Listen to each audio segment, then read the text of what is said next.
Hello, welcome back to Off the Post. In today's video, we'll be discussing has Benjamin Šeško chosen the right club to join in Manchester United. But before that, as always, please like, comment, subscribe. It's very much appreciated and it goes a long way in helping me build a small community on my channel. Okay, we've recently just hit 155 subscribers and I just want to say a massive thank you for all you guys showing your support on my videos, all the likes and the comments as well on social media. It doesn't go unnoticed, and yeah, I just want to say a massive thank you basically.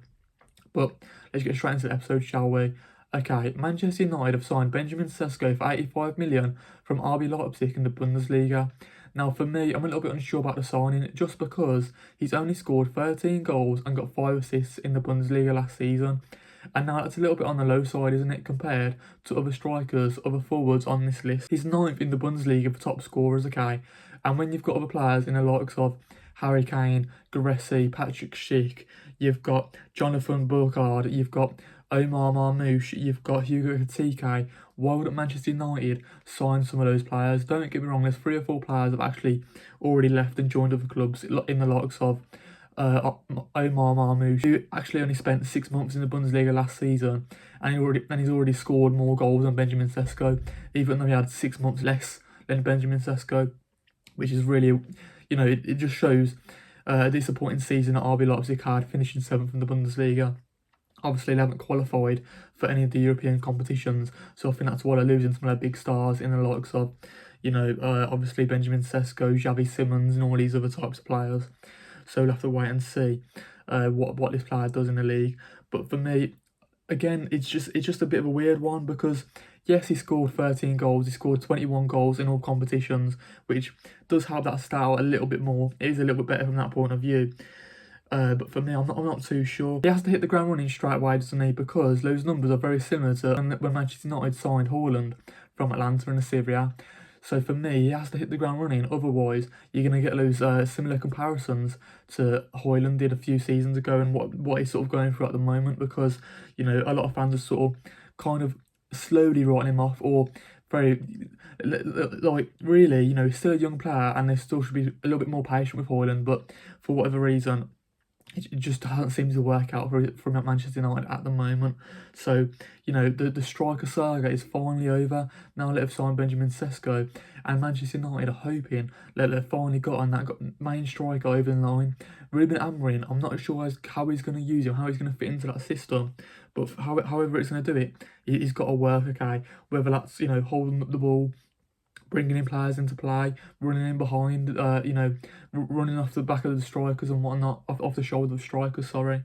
So I have to wait and see how Ruben Amorim will get the best out of obviously Benjamin Šeško. So it's a bit of a weird one.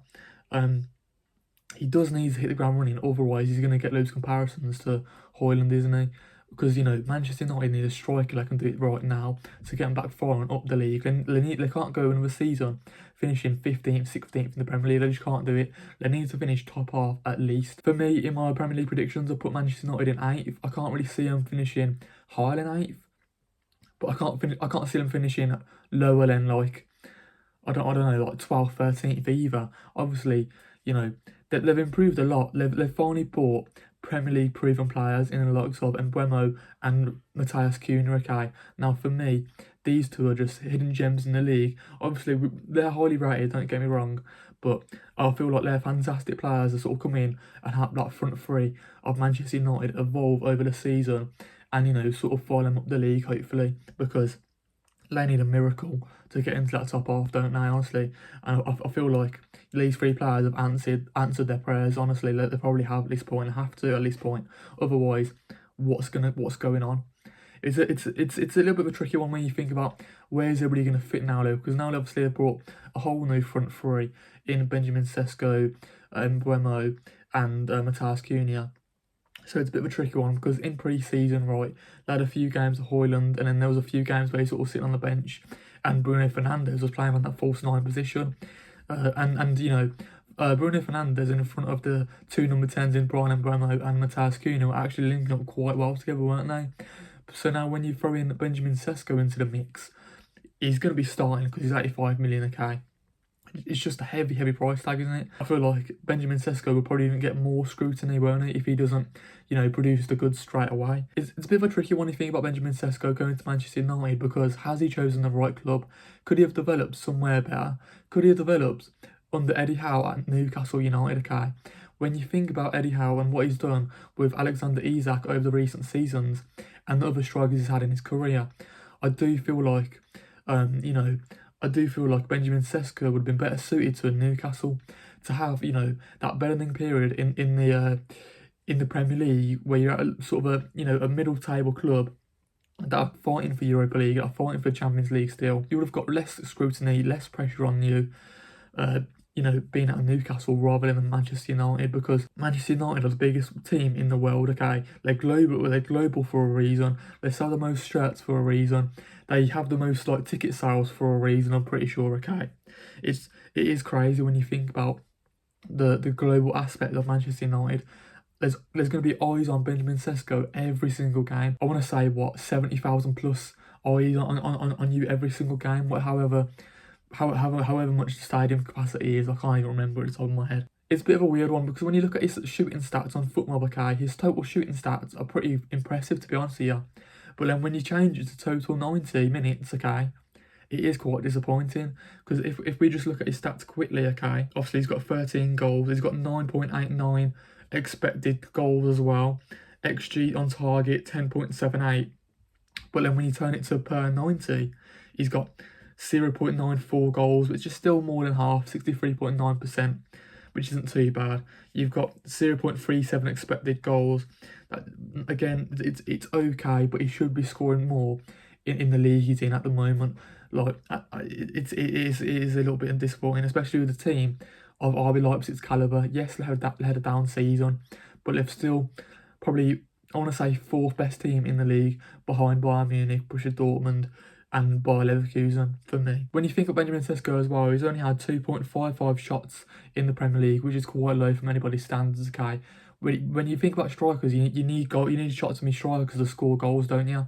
So he's going to need to get a few more than that, isn't he? Because that's only 47.5% as well, which is lower than half, isn't it? And shots on target, probably even worse, because he's only had 1.16 shots on target, which is 60.7%, which is more than half. So maybe I'm a little bit wrong in saying that.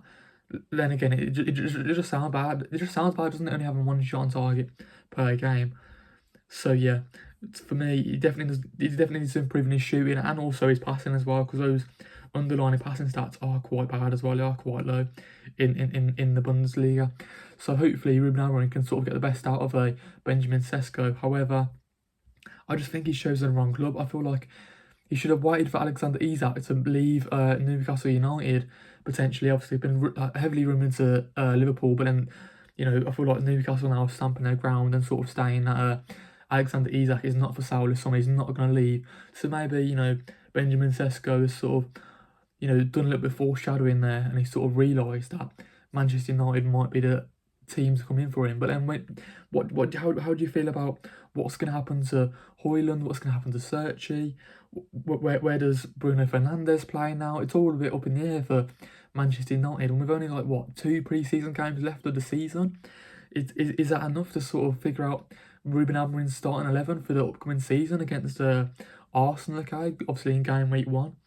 Such a big game of the season in game week 1. Don't get me wrong, I feel like Šeško will be playing either way. However, it's a bit of a tricky one, isn't it? What is a successful season for Benjamin Šeško? For me, he's got to get 15 goals and assists this season, just to guarantee, just to pay back that sort of price tag of 85 million, because that is a lot of money, isn't it? You can't be spending a lot of money on that player to not get at least 15 goals this season. Goals and assists, sorry. So yeah, it's a bit of a tricky one. I don't want to be putting so much pressure on him straight away, because I did say he's a young player and he will need time to develop, but being at a club at Manchester United, you don't get time. You don't get time to develop. You don't get time to, do all this. You don't get time to score 5 goals. You don't get time to score 10 goals a season. You've seen it with Højlund. You've seen it with Serchi. They've had so much pressure. They've had a lot of scrutiny because they're not doing the business straight away, aren't they? So, Ruben Amorim has to get the best out of him straight away, and I do feel like they will, just because, Mateus Cunha and Brian Mbeumo's there to supply him and sort of provide loads of assists. So we'll just have to wait and see.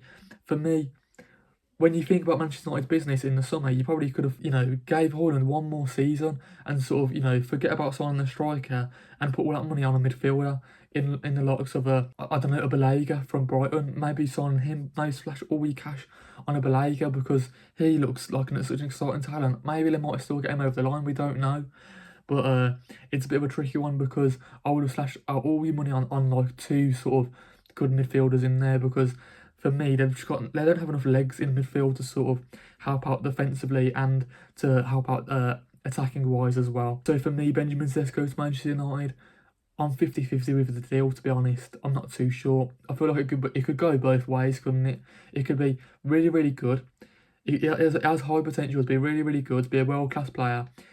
But at the same time, we've seen over recent seasons, forwards signing for Manchester United haven't worked out for whatever reason, just haven't worked out. So I think we just have to give it time. Come back to me at the end of the season and I will rank this signing, okay? Because I really do feel like there's an argument to be made that Newcastle would have been the better fit. But if Isak's staying, probably wouldn't have been because they're not going to play two strikers, are they? It does look like the striker saga is finally over. Obviously, Benjamin Šeško's moved, Osman's moved, Gyökeres has moved, Hugo Ekitike has moved. So it does look like the striker saga is finally over. And we don't have to speak about strikers again this window, okay? Unless, another big striker comes out of nowhere. I can't see nobody else leaving. Because I feel like Isak's going to be staying, whatever the weather. I don't care. But yeah, let's end the video with some questions, okay? Has Benjamin Šeško chosen the right club to join in Manchester United?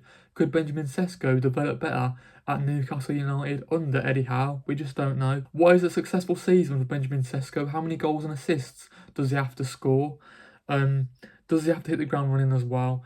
Will you give, if he doesn't score straight away, will you pile on the pressure? Will you give the scrutiny to that sort of player, or will you give him some bedding period? I feel like that has to be the right thing to do, isn't it? You got to, there can't be pressure on this guy to score goals because if there is, that's where the pressure starts to build. But yeah. Before that, as always, please like and subscribe. It's very much appreciated and it goes a long way in helping me build a small community on my channel, okay? We've recently just hit 155 subscribers and I've also set a 175 subscriber count on my most recent video. So if you guys can potentially hit that, I'll be absolutely over the moon, okay? So yeah, have a good rest of your day and I'll see you guys in the next video and peace out.